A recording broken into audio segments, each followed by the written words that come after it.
നമസ്കാരം. D C മെഷീൻസിൻ്റെ exam oriented Malayalam ട്യൂട്ടോറിയലിലേക്ക് സ്വാഗതം. ഇന്ന് നമ്മൾ ഡിസ്കസ് ചെയ്യാൻ പോകുന്ന topic applications of D C motor. Question ഇങ്ങനെയാണ് വരിക. ഈ ക്വസ്റ്റ്യൻ ഇപ്പോൾ 8 മാർക്ക് ക്വസ്റ്റ്യനും അതുപോലെ തന്നെ 6 മാർക്ക് ക്വസ്റ്റ്യനും കണ്ടുവരാറുണ്ട്. 2 മാർക്കിനും വരാറുണ്ട്. 2 മാർക്കിന് വരുമ്പോൾ അതിനനുസരിച്ച് നമ്മൾ എഴുതിയാൽ മതി. What are the applications of D C series and shunt motor? 2 mark question ആണെങ്കിൽ നമുക്കിവിടെ ഡി സി സീരീസ് മോട്ടറിൻ്റെ ആപ്ലിക്കേഷൻ അല്ലെങ്കിൽ ഷണ്ട് മോട്ടറിൻ്റെ ആപ്ലിക്കേഷൻ ഏതെങ്കിലും ഒന്ന് മാത്രമേ ചോദിക്കുകയുള്ളൂ. ഇതിപ്പോൾ ഒരു 8 മാർക്ക് ക്വസ്റ്റ്യൻ ആയതുകൊണ്ട് ആണ് ഇങ്ങനെ ചോദിച്ചിരിക്കുന്നത്. അപ്പോൾ applications of D C series and shunt motor. First one applications of series motor. അപ്പോൾ സീരീസ് മോട്ടറിൻ്റെ ആപ്ലിക്കേഷൻസ്. നമ്മുടെ സീരീസ് മോട്ടർ എന്ന് പറയുന്നത് ഇനിഷ്യൽ ടോർക്ക് ഹൈ ആയിരിക്കുന്ന തരത്തിലുള്ള മോട്ടേഴ്സാണ്. അതായത് സ്റ്റാർട്ടിങ്ങിൽ ഉണ്ടാകുന്ന ടോർക്ക് ഹൈ ആയിരിക്കും. അതുപോലെ തന്നെ സീരീസ് മോട്ടർ ലോഡഡ് കണ്ടീഷനിലായിരിക്കും സ്റ്റാർട്ട് ചെയ്യുക.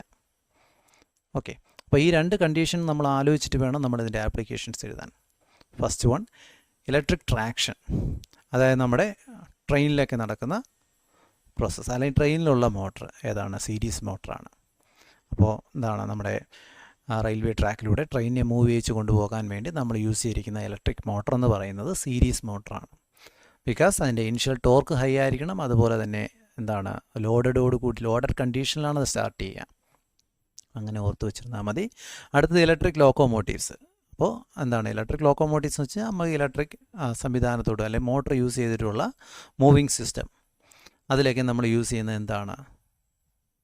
സീരീസ് മോട്ടറാണ്. ഇനി അടുത്ത റാപ്പിഡ് ട്രാൻസിറ്റ് സിസ്റ്റംസ്. അതായത് നമുക്കിപ്പോൾ ഒരു സ്ഥലത്ത് നിശ്ചലമായിട്ടിരിക്കുന്ന അല്ലെങ്കിൽ മൂവ് ചെയ്യാതിരിക്കുന്ന സാധനത്തെ പെട്ടെന്ന് എടുത്ത് മാറ്റുക, അങ്ങനെയൊക്കെ ഉള്ള കണ്ടീഷൻസിൽ നമ്മൾ എന്ത് ചെയ്യുന്നു?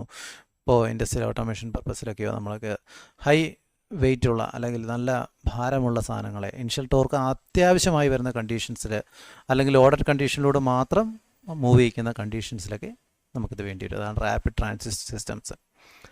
അത് കഴിഞ്ഞിട്ട് ട്രോളീസിൽ യൂസ് ചെയ്യാറുണ്ട്.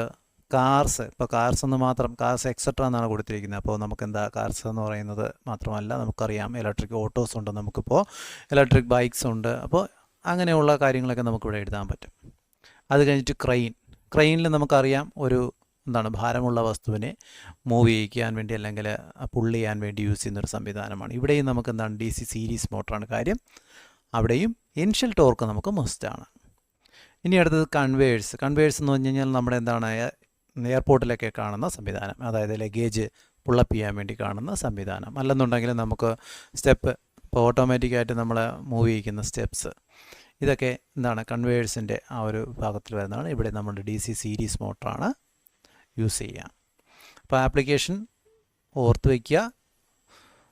ഇനിഷ്യൽ ടോർക്ക് ഉണ്ടായിരിക്കണം, അതുപോലെ തന്നെ ലോഡഡ് കണ്ടീഷനിൽ സ്റ്റാർട്ട് ചെയ്യുന്ന കണ്ടീഷൻസുമായിരിക്കണം നമ്മൾ ഈ പറയുന്ന മോട്ടറിൻ്റെ ആപ്ലിക്കേഷൻസിൽ എഴുതാൻ വേണ്ടി. ഇനി അടുത്ത് നമുക്ക് ആപ്ലിക്കേഷൻ ഓഫ് ഷണ്ട് മോട്ടർ നോക്കാം. Applications of shunt motor. Shunt motor പ്രധാനമായിട്ട് യൂസ് ചെയ്യുന്നത് കോൺസ്റ്റൻറ്റ് സ്പീഡ് ആപ്ലിക്കേഷനാണ്. അപ്പോൾ ഫസ്റ്റ് എക്സാമ്പിളായിട്ട് നമുക്ക് എന്ത് തന്നെ പറയാം? For driving constant speed line shafting. Constant സ്പീഡുള്ള എന്താണ് മോട്ടർ അല്ലെങ്കിൽ ഷാഫ്റ്റുകളിൽ നമ്മൾ ആ ഷാഫ്റ്റിൽ കോൺസ്റ്റൻറ്റ് സ്പീഡിൽ വർക്ക് ചെയ്യിക്കേണ്ട ഉപകരണങ്ങൾ കണക്ട് ചെയ്യേണ്ടി വരുമ്പോൾ നമ്മൾ ഏത് മോട്ടർ ചൂസ് ചെയ്യും? ഷണ്ട് മോട്ടർ ചൂസ് ചെയ്യും. ഇനി അടുത്ത് ലെയ്ത്തുകളിലൊക്കെ നമ്മൾ എന്ത് യൂസ് ചെയ്യും? ഷണ്ട് മോട്ടർ യൂസ് ചെയ്യും. കാര്യം അവിടെയെല്ലാം നമുക്ക് കോൺസ്റ്റൻറ്റ് സ്പീഡ് ആപ്ലിക്കേഷൻസ് ആണ്. ഇനി അടുത്ത് സെൻട്രിഫ്യൂജൽ പമ്പ്സ്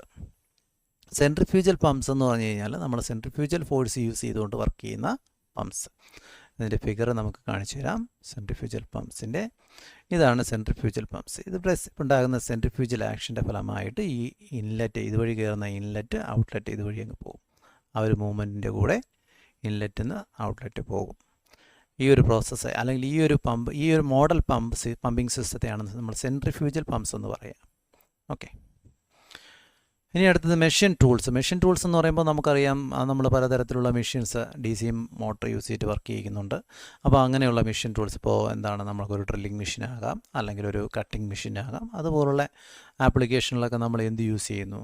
അല്ലെങ്കിൽ ഒരു മില്ലായിരിക്കാം, ചിലപ്പോൾ അത് പേപ്പർ മില്ലായിരിക്കാം. അതുപോലുള്ള ആപ്ലിക്കേഷനുകളിൽ നമ്മൾ ഏത് യൂസ് ചെയ്യുന്നു? കോൺസ്റ്റൻറ്റ് സ്പീഡ് ആപ്ലിക്കേഷൻസിൽ നമ്മൾ ഏത് യൂസ് ചെയ്യുന്നു? ഈ പറയുന്ന ഷണ്ട് മോട്ടർ യൂസ് ചെയ്യുന്നു. അപ്പോൾ machine tools, blowers and fans, ബ്ലോവറുകളിൽ ഫാനുകളിലൊക്കെ യൂസ് ചെയ്യുന്നുണ്ട്. നമ്മളെന്ത് ഈ പറഞ്ഞ shunt motor. Then reciprocating pumps. Reciprocating pumps എന്ന് പറഞ്ഞു കഴിഞ്ഞാൽ നമ്മൾ എന്താണ്, സക്കിങ് ആക്ഷനിലൂടെ വർക്ക് ചെയ്യുന്ന പമ്പ്സിനെയാണ് റെസിപ്രോക്കേറ്റിംഗ് പമ്പ്സ് എന്ന് പറയുന്നത്. അതായത് ഒരു ടൈമിൽ ഒരു ഡയറക്ഷനിൽ ഫോഴ്സ് ആക്ട് ചെയ്യുമ്പോൾ നെക്സ്റ്റ് ടൈമിൽ നേരെ ഓപ്പോസിറ്റ് ഡയറക്ഷനിൽ റെസിപ്രോക്കലായിട്ട് നമ്മൾ എന്ത് ചെയ്യുന്നു, ഈ ഒരു പമ്പിങ് ആക്ഷൻ നടക്കുന്നു എന്ന് നമുക്ക് എളുപ്പത്തിന് മനസ്സിലാക്കി വെക്കാം. അപ്പോൾ ഇവിടെ നടക്കുന്ന പ്രോസസ്സ് എന്ന് പറയുന്നത്, അപ്പോൾ ഈ ഒരു പിസ്റ്റൺ മൂവ് ചെയ്യിക്കുന്നത് ഈ ഒരു പമ്പ് വഴിയാണ്. ഓക്കെ, നമുക്ക് കോൺസ്റ്റൻ്റ് ആയിട്ട് എപ്പോഴും ഒരു പെർട്ടിക്കുലർ എമൗണ്ട് ഓഫ് പ്രഷർ അല്ലെങ്കിൽ ഒരു സ്പീഡിൽ ഇത് റൺ ചെയ്യണം, എന്നാലേ ഈ ഒരു പമ്പിങ് ആക്ഷൻ നടക്കുകയുള്ളൂ. ഇവിടെ നടക്കുന്നതെന്ന് പറഞ്ഞാൽ ഇൻലെറ്റ് ഇതുവഴിയാണ് നമ്മൾ സ്വീകരിക്കുക. ഇതുവഴി സ്വീകരിക്കുന്ന ഇൻലെറ്റ് ഈ സക്കിങ് വാൽവ് വഴിയായി ഒരു വാൽവ് വെച്ചിട്ടുണ്ട്. ഈ വാൽവിൽ വൺ സൈഡ് മോഷൻ മാത്രമേ നടക്കുകയുള്ളൂ. അതായത് ഓയിൽ ഫ്ലോ ഒരു ഡയറക്ഷനിലൂടെ മാത്രമേ നടക്കൂ. ഇവിടെ നിന്ന് അകത്തോട്ട് മാത്രമേ കയറൂ, പുറത്തോട്ട് പോകാൻ നേരത്ത് നേരെ തടഞ്ഞു നിൽക്കും.